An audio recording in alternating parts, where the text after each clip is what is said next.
quando eu escrevi essa mensagem. Essa semana toda eu já vinha com um texto na cabeça onde eu queria começar. Eu já vou pedir para você abrir primeira carta aos Coríntios, no capítulo 15. E eu já tinha a mensagem toda preparada na minha cabeça, onde que eu ia começar aqui, depois para onde que eu ia. Eu queria falar em Efésios 2. E quando eu comecei a escrever, eu não consegui chegar em Efésios 2, eu consegui sair muito pouco de 1 Coríntios capítulo 15. E vamos lá, porque eu fiquei até preocupado enquanto eu escrevia disso. Eu fiquei das coisas que começaram a fluir. E eu dou glória a Deus por isso, mas vamos lá, sem muita enrolação. 2 semanas atrás eu falei sobre o Evangelho. Comecei explicando como o Evangelho sendo as boas novas ou boa notícia, e como uma notícia, para ser boa, ela precisa estar em contraste com uma má notícia. Por exemplo, eu disse que se você recebe um exame médico e esse exame médico vem com uma boa resposta, aquela boa resposta, aquela boa notícia, ela só é boa notícia porque ela tinha a possibilidade de ser má. Ou se você tira uma boa nota na prova, da mesma maneira ela tinha a possibilidade de ser uma nota ruim. Então a notícia, para ser boa, ela tem que estar em contraste com uma má notícia. Falamos também como tudo começou, voltamos lá em Gênesis no capítulo 3, como Adão caiu e como que com ele toda a humanidade caiu junto, porque através de Adão o pecado entrou no mundo e através do pecado a morte. Enfim, nós falamos do Evangelho e nós vamos continuar falando dele hoje. Eu vou tentar ser o mais objetivo possível. Se eu falar algo que você não seja de acordo, eu te convido a ligar na rádio ou a mandar um e-mail, deixar sua mensagem da maneira que o pastor Jackson disse.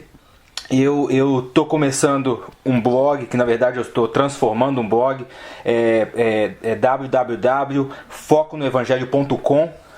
Você pode entrar lá você pode também deixar suas perguntas e eu vou procurar postar alguma coisa pelo menos uma vez na sua semana. Mas faça como você quiser, como você achar melhor.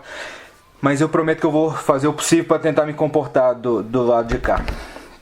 Esse é um assunto que me atrai. Afinal, eu creio que esse assunto, mais do que qualquer outro, é o que tem mais importância. Ele é a base de tudo que somos e de tudo que fazemos. O alicerce de tudo que nós cremos. Se tirarmos o Evangelho do foco, as coisas se tornam sem sentido. Sem o Evangelho, o cristianismo se torna um estilo de vida. Apenas uma mudança de comportamentos. Uma igreja que não tem o Evangelho como foco nada mais é que uma igreja cheia de gente comportada que não fuma, não bebe, não dança, não assiste futebol, e você coloca aí o que a pessoa faz, porque eu acho melhor eu parar por aqui, porque nós sabemos que não existe ninguém mais difícil de lidar do que o crente. Nós falamos mal do povo de Israel como se a igreja hoje fosse diferente. Para mim isso demonstra ainda mais quão grande é o amor de Deus, quão magnífica é a sua graça e quão paciente e longânime Ele é. O que eu quero dizer com isso? Você abriu a sua Bíblia comigo? Primeira carta de Paulo aos Coríntios, capítulo 15. Vamos começar no verso 1. E no verso 1 ele diz: irmãos, vírgula, deixa eu só parar um pouquinho. Não se esqueça que a carta foi enviada para a igreja. Igreja com I minúsculo, igreja local. Igreja de Deus que está em Corinto. E no começo da carta Paulo fala: aos santificados em Cristo Jesus, chamados para ser santos. A carta foi escrita para crentes em Jesus. Para você e para mim que tem depositado a fé em Jesus. Para a igreja, não para o incrédulo, não para o mundo. Estou falando isso por quê? Porque Paulo está falando com pessoas que já ouviram o Evangelho e agora está repetindo. Então, antes que você diga que não é necessário nós colocarmos tanto foco nisso, para nós que já somos salvos, voltar a avaliar novamente nossa base, nosso fundamento, Paulo aqui repete o que para ele é antes de tudo, e nós vamos ver de suma importância. Mas vamos continuar o versículo. Irmãos, venho lembrar-vos o evangelho que vos anunciei, ou que vos preguei, lembrando a vocês o evangelho que vos foi pregado. Deixa eu perguntar para você uma coisa. Você sabe qual o evangelho que te foi pregado? Você que é crente em Jesus, você que está indo à igreja ou tem anos de igreja, não importa quanto tempo você está na igreja, você sabe qual o evangelho que te foi pregado? E você sabe se o evangelho que te foi pregado é de fato o evangelho? Nossa, mas que pergunta absurda. Por que eu estou te perguntando isso? Gálatas, eu não vou esperar abrir, mas anota aí. Gálatas capítulo 1. No verso 6, ele começa dizendo assim: admiro-me que estáis passando tão depressa daqueles que vos chamou na graça de Cristo para outro evangelho, o qual não é outro, senão que há alguns que vos perturbam e querem perverter o evangelho de Cristo. Mas ainda que nós, ou mesmo um anjo vindo do céu, vos pregue evangelho que vá além do que temos pregado, seja maldito, seja anátema, seja amaldiçoado. Que evangelho é esse? Hoje você tem uma Bíblia nas suas mãos.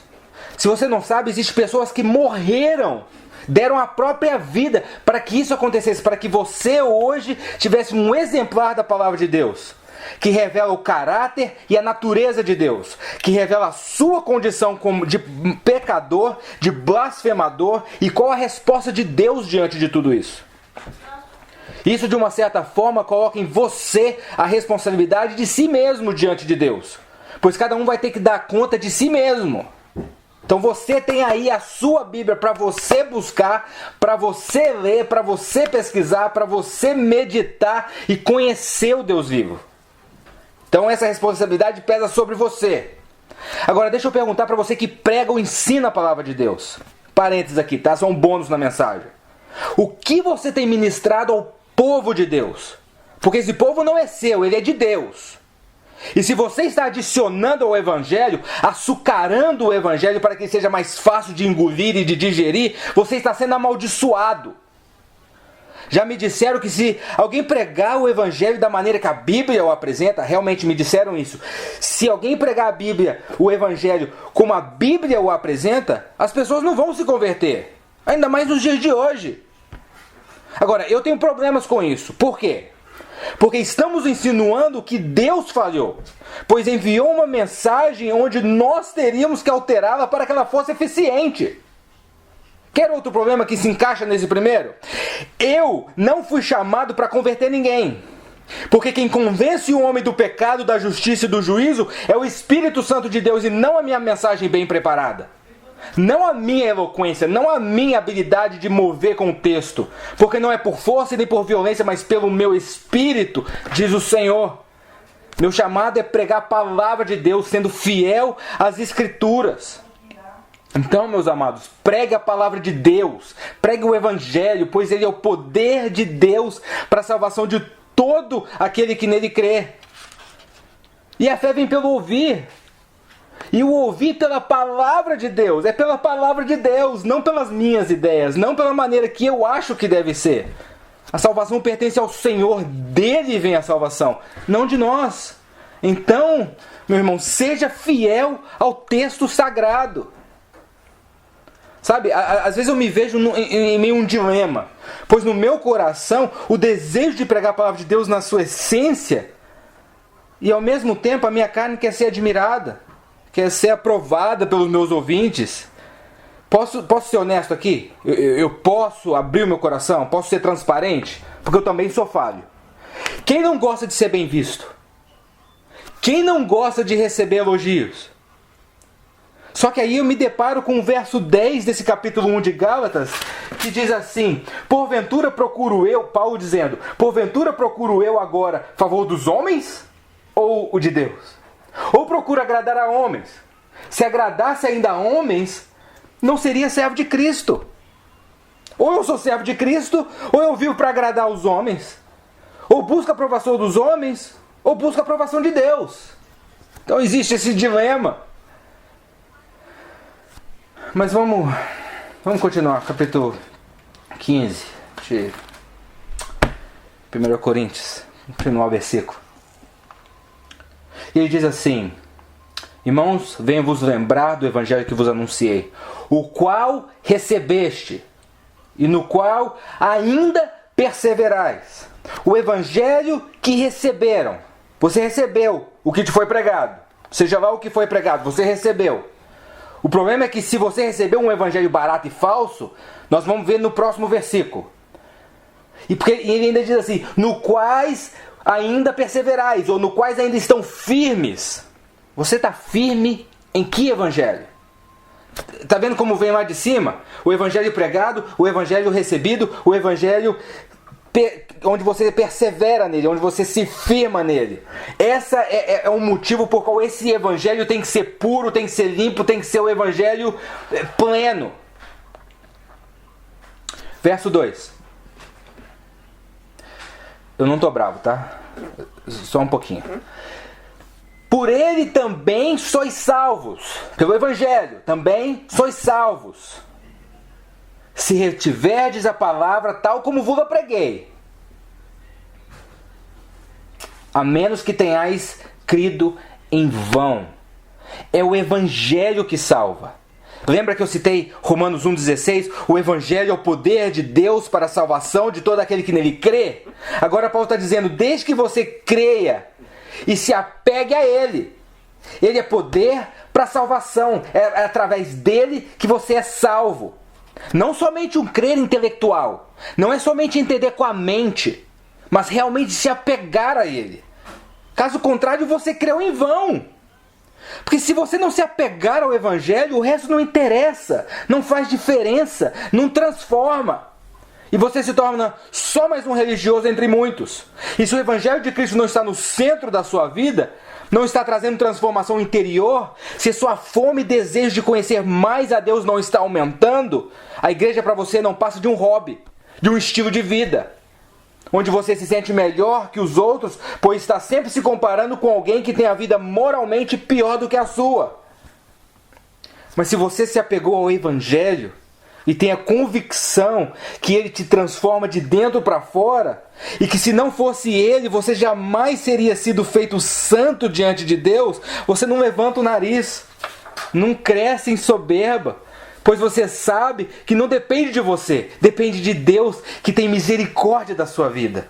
E assim você estende graça aos seus irmãos, você estende graça a todos, pois você sabe que a graça foi estendida também a você. Aí eu creio que foi a introdução dessa mensagem. Vamos para o verso 3, que é aqui onde eu queria chegar. Ele diz assim, antes de tudo, eu estou usando aqui a minha Bíblia que eu uso sempre, ela é Almeida Revista e Atualizada. A Revista e Atualizada, ela diz antes de tudo, começando no verso 3. Eu estava olhando a Nova Versão Internacional, ela diz primeiramente. Mas eu quero usar uma versão em inglês, que é a ESV, que significa English Standard Version, que ela diz, traduzindo, ela diz assim, o que eu tenho entrego a ti, que é de suma importância, que é primordial. Olha isso, por favor, presta atenção nisso. Antes de tudo, vos entreguei o que também recebi, que Cristo morreu pelos nossos pecados segundo as Escrituras. E no verso 4, e que foi sepultado e ressuscitou ao terceiro dia segundo as Escrituras.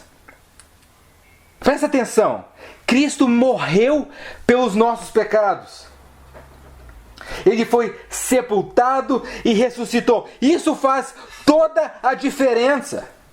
Porque se a ênfase, se a base, se o fundamento não é a morte e a ressurreição de Cristo pelos nossos pecados, nada mais interessa. Porque se Cristo não tivesse morrido, estaríamos sob a ira de Deus, condenados ao tormento eterno. Sabe, às vezes nós crentes, cristãos, chama do que você quiser, nós entramos em umas conversas sobre tantas coisas. Sabe, a gente quer falar de tribulação e se eu acredito no pré-tribulacionismo, ou no mid-tribulacionismo, ou no pós-tribulacionismo, no milênio se é antes, se é no meio, se é no fim, que tipo de música que sua igreja toca, que tipo de roupa que vocês usam, você bate palma, você pula, podemos fazer isso, podemos fazer aquilo, mas todas essas coisas são secundárias, elas não são o principal. Se colocarmos o que é principal no lugar, talvez o resto não seja tão importante mais. Daí de repente poderemos experimentar de toda essa graça, de toda essa liberdade que Deus vem nos trazer, ao invés de tanta hipocrisia que vivemos tentando ser alguém que não somos. Não sei, talvez eu esteja errado, mas talvez eu esteja certo. Sabe por que eu bato tanto nessa tecla? Porque Paulo escreveu 75% do Novo Testamento. 75%, ok? E aqui ele está dizendo que de tudo que eu escrevi, de tudo que eu falei, de tudo que eu ensinei, quero que saiba o que é de suma importância. Ele está dizendo, deixa eu te falar de uma coisa onde você não pode errar. Se você errar nisso, você erra todo o resto.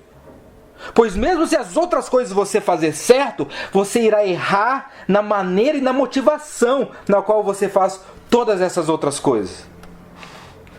Deixa eu te mostrar mais um pouquinho de onde eu quero chegar. Romanos capítulo 4, começando no verso 23, diz assim: e não somente por causa dele está escrito que ele foi levado em conta, está falando de Abraão, mas também por nossa causa, porque a nós igualmente nos será imputada, a saber, a nós que cremos naquele que ressuscitou dentre os mortos a Jesus, nosso Senhor. A ressurreição de Jesus de novo, ressurreição e morte, ressuscitou dentre os mortos a Jesus, nosso Senhor.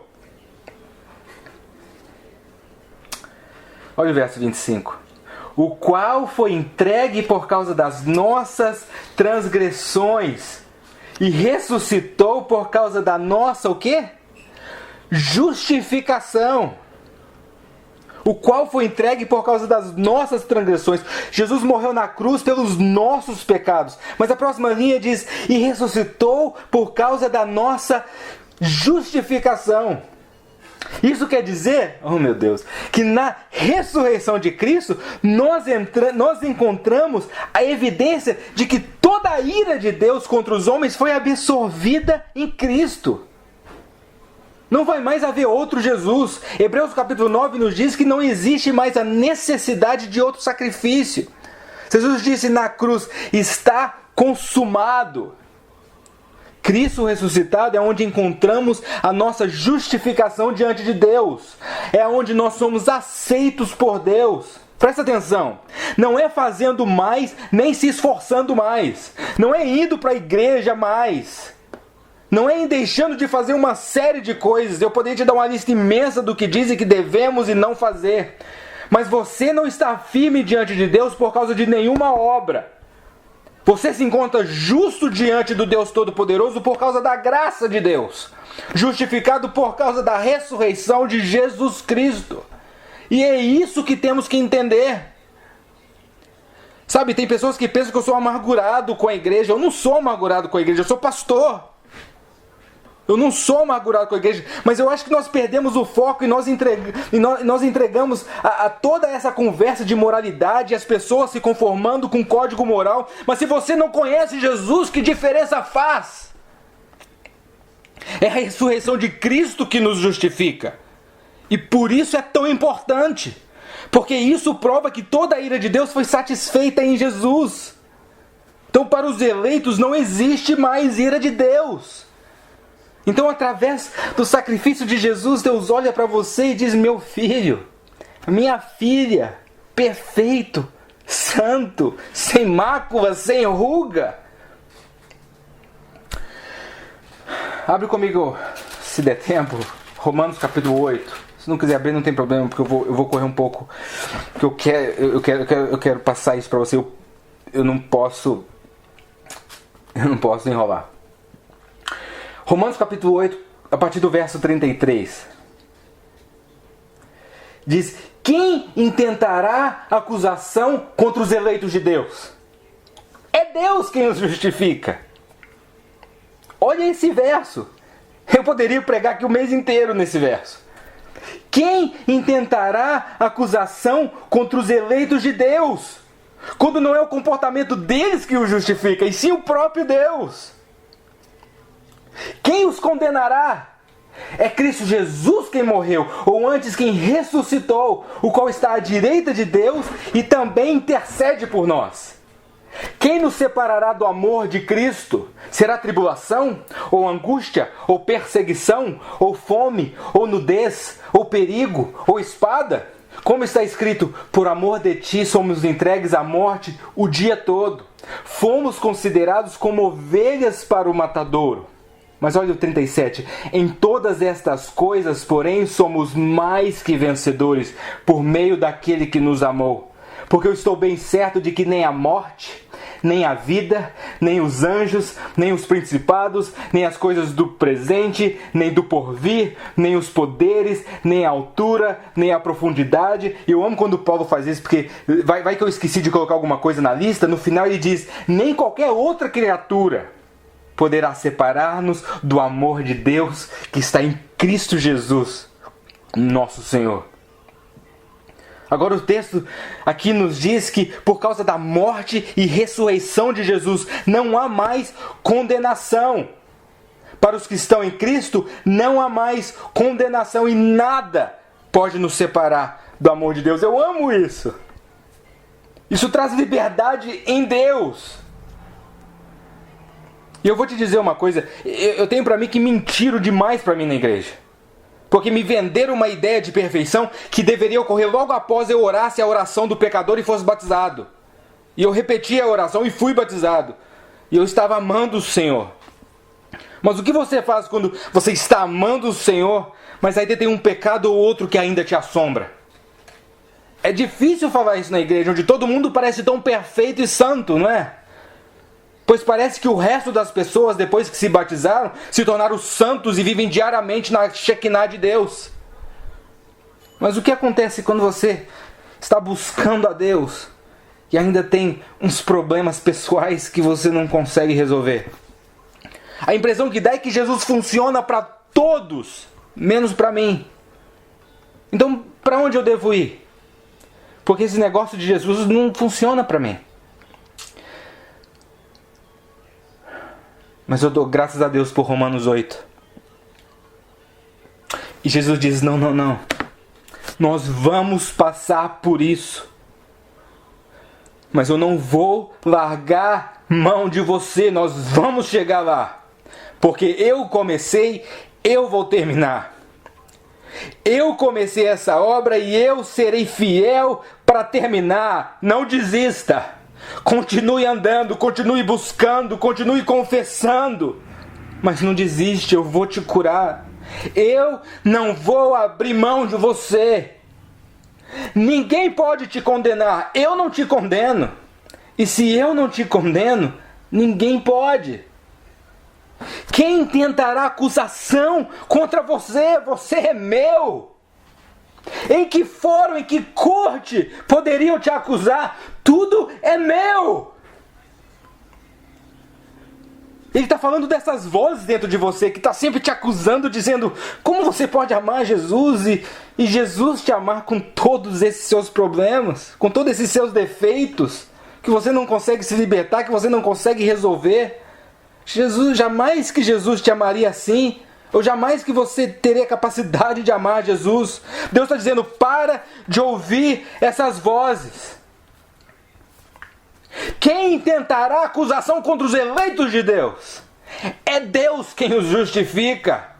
Isso que é a ressurreição para nós. Isso é o Evangelho. Para os que creem, a ressurreição é poder trabalhando em nosso coração. Não é perfeição. Mas se tropeçarmos no caminho da santificação, Cristo nos segura firme. Isso é de suma importância. Isso é primordial. Essa é a base, é o fundamento, é o alicerce de tudo que somos, de tudo que fazemos, de tudo que cremos. Que Cristo foi crucificado, sepultado e ressuscitado. Eu proclamo isso a você como de suma importância. Se podemos beber ou não, nós podemos falar disso outro dia. Pré-tribulacionismo, pós-tribulacionismo, nós podemos falar disso outro dia. Se a música é muito alta, se devemos tocar ainda harpa ou não, nós podemos falar disso depois. se os dons espirituais existem, se os dons morreram com os apóstolos, nós podemos falar disso, mas não hoje. Hoje eu te falo do que realmente importa. Que Cristo foi que Cristo foi crucificado para a redenção dos nossos pecados, morto, sepultado, e Deus o trouxe de volta à vida, e esse mesmo poder habita naqueles que creem. E para os que creem não haverá condenação, não haverá julgamento, e nada nos separará do amor de Deus que está em Cristo Jesus, nosso Senhor. Nada pode nos separar desse amor. Sabe quando o que eu escrevi, eu acabei aquilo que eu escrevi, mas como eu vou tentar tirar mais 5 minutos e tocar numa parte onde já me perguntaram quando eu falo da graça, quando eu falo do amor, como a graça de Deus é escandalosa. Chega a ser ridícula de tão escandalosa. Perguntam para mim assim: mas então se Deus me ama dessa maneira, se Jesus morreu para pagar os meus pecados e a ira de Deus não está mais sobre mim, então eu posso fazer da minha vida o que eu quiser. Então eu posso pecar o quanto eu quiser, porque Jesus vai me perdoar, Ele já morreu na cruz por isso. Porque justificação, no original, e a Bíblia nos ensina, ela trata exatamente disso. Justificados. Você é justificado pelos pecados do passado, você é justificado pelos passados do presente, e você é justificado pelos pecados do futuro. Mas como assim? Eu já sou perdoado dos pecados do futuro, pastor? Meu irmão, quando Cristo morreu na cruz, qual pecado seu que ainda não era futuro? Esses pecados são perdoados. Pastor, então eu posso fazer da minha vida o que eu quiser. E a minha resposta é sempre a mesma. Graças a Deus que tem Romanos capítulo 6. Porque no fim do capítulo 5, Paulo diz, em Romanos capítulo 5, Paulo diz: mas onde abundou o pecado, superabundou a graça. Paulo pregava isso. E alguém disse: então eu vou pecar mais para que a graça seja mais abundante ainda. Parece uma ideia fenomenal. E o problema disso é a própria Bíblia. Paulo pega e responde: que diremos, pois? Permaneceremos no pecado para que seja a graça mais abundante? Ele responde: de modo nenhum. Como viveremos ainda no pecado, nós que morremos para ele? Se você morreu para o pecado, como você vai continuar vivendo nele? Agora, eu vou contender com você que se você vive uma vida de pecado sem arrependimento, indiferente ao pecado, sem o desejo de fazer esse pecado morrer na sua vida, eu questionaria a minha salvação. Porque eu creio que se você é salvo em Cristo, você morreu. A palavra de Deus diz que você morreu para o pecado. Como você continuaria vivendo nele? A primeira carta do apóstolo João, ele ainda vem dizendo que se você se faz amigo do mundo, você se faz inimigo de Deus. Então, ao mesmo tempo que nós somos salvos pela graça e não depende de nós, é dom de Deus, ele fala: se você é salvo, o seu desejo é para com Deus, a sua vontade é para com Deus.